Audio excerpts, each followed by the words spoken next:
இங்க பாரு குரல், சின்ன வயசுல இருந்து நம்ம ஒன்னா வளர்ந்ததுனால என் மைண்ட்ல நீ ஃப்ரெண்டுனே ஃபிக்ஸ் ஆயிட்ட. என்னால உன்னை லைஃப் பார்ட்னரா பார்க்க முடியல.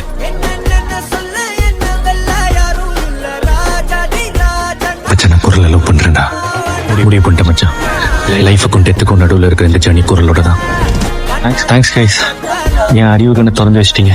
எனக்கு இந்த கல்யாணத்துல இஷ்டம் லகன். பிராங்க். நீ சொன்னதாண்டா கரெக்ட். நமக்குள்ள இந்த லவ்லாம் செட் ஆகாது. Zero feelings, only friendship. மகன் என்ன லவ் பண்ணானா? ஆமாண்டி, அவனை லவ் பண்ணா. அன்னைக்கு நீ என் மேல ஜீரோ ஃபீலிங்ஸ் சொல்லும்போது வலிச்சுது, இன்னைக்கு சுகமா இருக்கு. அன்னைக்கு எனக்கு சுகமா இருந்துச்சு, நீ வலியுது. நடா.